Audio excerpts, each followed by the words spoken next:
Sri Sairam. Moving ahead with today's session, we have a virtual talk by Dr. K. Srinath Reddy sir, who is globally recognized clinician, scientist, and currently is the director of the for Translation Research and Implementation Sciences at the National Heart, Lung, and Blood Institute as a part of National Institute of Health. Good morning. Let's begin with a correction. I have no position in the National Heart, Lung, and Blood Institute. I am the founder president of the Public Health Foundation of India, and I'm the vice chancellor I'm the chancellor of the Public Health Sciences University that has just been recognized by the University Grants Commission. And I'm here essentially in my capacity as a friend of everybody who is connected to heart health, especially Dr. Jagat Narula and Dr. Prabhakaran. I happen to have also been a past president of the World Heart Federation and identify fully with the global agenda of the World Heart Federation. Good morning. I'm sorry that I'm unable to be there in person because of several unavoidable commitments elsewhere. As the world's most populous country today, India has witnessed a major health transition over the past 3 decades. Non-communicable diseases are the leading cause of death and disability, contributing to around 2/3 of all deaths. Cardiovascular diseases contribute between 1/4 and 1/3 of all deaths. And in recent years, especially when we take into account the kind of comorbidities that have contributed to COVID-related deaths as well, the counts attributable to cardiovascular disease are quite high indeed. After decades of neglect and apathy, the policy focus in India has shifted to the prevention and control of non-communicable diseases. A national program for prevention and control of cancer, which has been there for some decades, has progressively expanded to cover cardiovascular disease, which includes cerebrovascular disease, diabetes, chronic obstructive pulmonary disease, renal disorders, and metabolic-associated steatohepatitis. Indeed, the whole canvas of NCDs is now being brought under this program. New national campaigns have been launched to promote healthy eating under the label of Eat Right India and to promote physical activity under the slogan Move India. Tobacco control has been taken up as a high public policy priority, and initiatives to control consumption of ultra-processed foods are underway. However, a lot more needs to be done. The government of India has set the goal of achieving a life expectancy of 85 years and a healthy life expectancy of 75 years by 2047, which is the centennial of our independence. And this program is labeled Viksit Bharat, where India hopes to achieve a fully developed country status by then. This requires an action almanac that calls for more expanded action agenda and more impactful implementation of that agenda. The full canvas of cardiovascular disease prevention and control needs to become more vibrant. For that canvas needs to be colored with a palette of actions in both the health system as well as in other sectors which impact on health. Within the health system, we need to have a strong focus on primary care, which is the foundational base of the health system. And primary care has to become the principal platform for health promotion, disease surveillance, prevention, and initiation of clinical care, as well as continuity of care, even when people return from advanced care. We need to expand coverage by our health and wellness centers, which are the frontline health outposts, which are now called Ayushman Arogya Mandirs. This has to be done in both rural and urban areas. And this needs to cover prevention and screening, as well as initiation and continuity of care.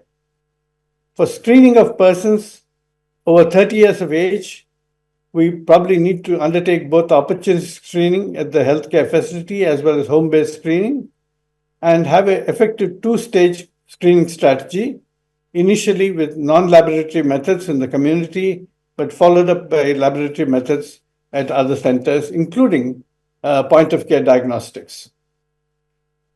We need to empower and enable non-physician health workers with automated blood pressure apparatus, point-of-care diagnostic methods, handheld devices with decision support systems, and utilize fully the growing strength of our digital health in this country.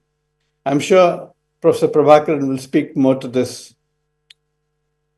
In terms of health promotion, we need to ensure public awareness campaigns for behavior change communication, utilizing not only the mass media much more effectively, but also settings-based approaches to health promotion in schools, work sites, and communities, with strong messaging on tobacco, alcohol, diet, physical activity, as well as sleep, something that has been neglected in our past efforts.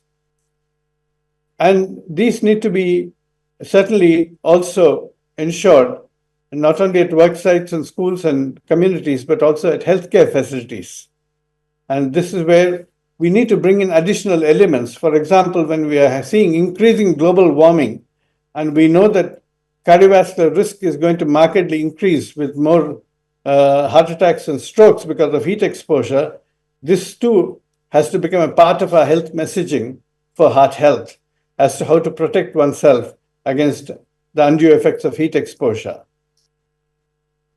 Then we know in terms of behavior change communication, an individual has to be able to say, I know by gaining knowledge and information.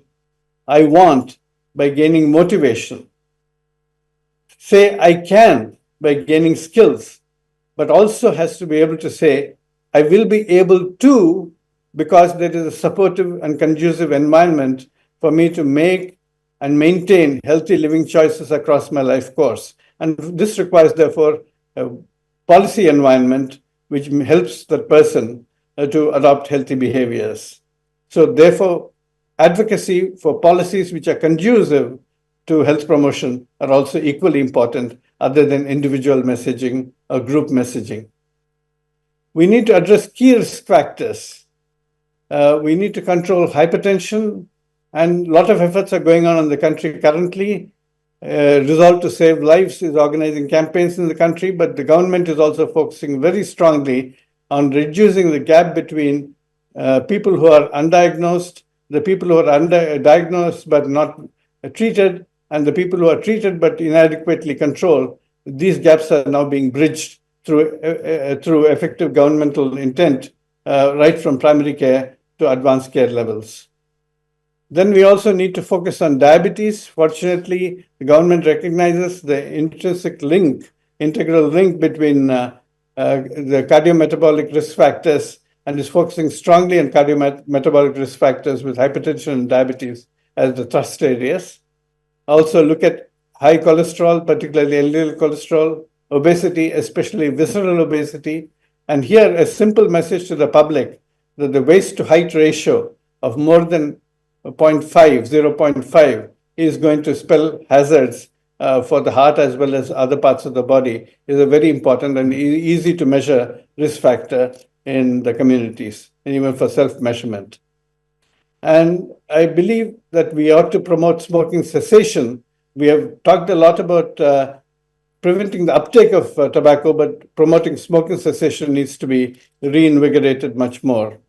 And we certainly need to promote physical activity. Improving access to care and treatment will require essential diagnostic agents as well as medicines to be available in both primary and secondary care. And they, right from our health and wellness centers to the district hospitals, now the government is actually making efforts to increase the ability for cardiovascular risk factor detection as well as the presence of cardiovascular disease in a much more effective manner. Linkages between primary, secondary, and tertiary care need to be strengthened, and we need to develop integrated healthcare models.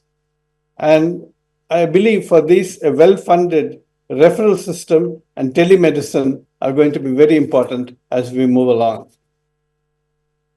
We need to involve the public, private, and voluntary sectors and redefine PPPs as partnership for a public purpose. In a mixed health system that is evolved by default and not by design, we need all hands on deck. And therefore, everybody who is a healthcare provider needs to come in on board. We need to engage, therefore, also the Ayush system very effectively, especially in cardiovascular disease prevention and health promotion. We need to reduce the cost of care, and this requires certainly increased domestic production so that we do not depend upon imports, particularly with the kind of tariff climate that is now prevalent in the world. But certainly, India has been a major producer of a large number of drugs, but we should take full advantage of whatever permitted under the TRIPS agreement and the Doha Declaration to increase also the production of other drugs which are currently not in generic form. We need to undertake pooled procurement so that we can actually reduce the cost of procurement. Some of the states in India do undertake pooled procurement, like Tamil Nadu, but the National Cancer Grid, consisting of 200 cancer centers in India, has demonstrated recently that both public and private hospitals together can jointly negotiate fair prices for procurement of drugs when they do collective bargaining by demonstrating that for 40 drugs, they actually managed to secure a huge saving with a median saving of about 82%, resulting in a saving of $166.7 million or about 13.2 billion rupees. That's the kind of thing that we ought to do if we have to reduce the cost of care and pass on the benefits to people and patients. Policies in other sectors need to be influenced, like tobacco control. Agriculture and food systems need to be modified in order to ensure crop diversity for dietary diversity. We need to make healthy foods available, affordable, and attractive. And we need to also focus on urban planning and transport to ensure that we are not only promoting physical activity, but also reducing air pollution, which is a hazard that's not been adequately tackled. And therefore, environmental policies to reduce air pollution, both indoor and outdoor, need to be promoted.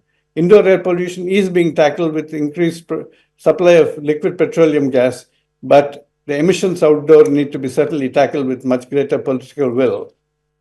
In terms of surveillance, we do need to strengthen our surveillance system, where we have robust surveillance systems for risk behaviors, risk factors, disease events, and these need to be community-based, facility-based, and also supplemented by sample surveys. Sporadic sample surveys will not give a national profile and certainly will not reflect the rapidly changing dynamic nature of risk behaviors and risk factors. But we can take advantage of what's now been introduced in the digital health system as the Ayushman Bharat Health Accounts Number, the unique Aadhaar ID. And if most people are registered with the Aadhaar ID, whether they're being handled in the public sector or the private sector or elsewhere, or even in diagnostic labs, we can actually have a very robust surveillance system which is active and alive. And we ought to take full advantage of that. And then, of course, we must promote community engagement and certainly ensure that community engagement in both in primary care and secondary care is strongly reflected in the management of the healthcare facilities, but also people's participation in health education as well as in the design and delivery and monitoring and evaluation of health programs is going to be very vital. That's going to be critical for us to achieve success. So finally, I'd like to conclude by saying what we need are models of people-partnered public health and community-connected clinical care. And I'm sure all the people who are participating in this and particularly being inspired by the work of the World Heart Federation will carry the message to the policymakers in India as well as to the public of India to ensure that we have heart health promoted with vigor and vitality, not only in the current generation, but in the generations to come. Thank you.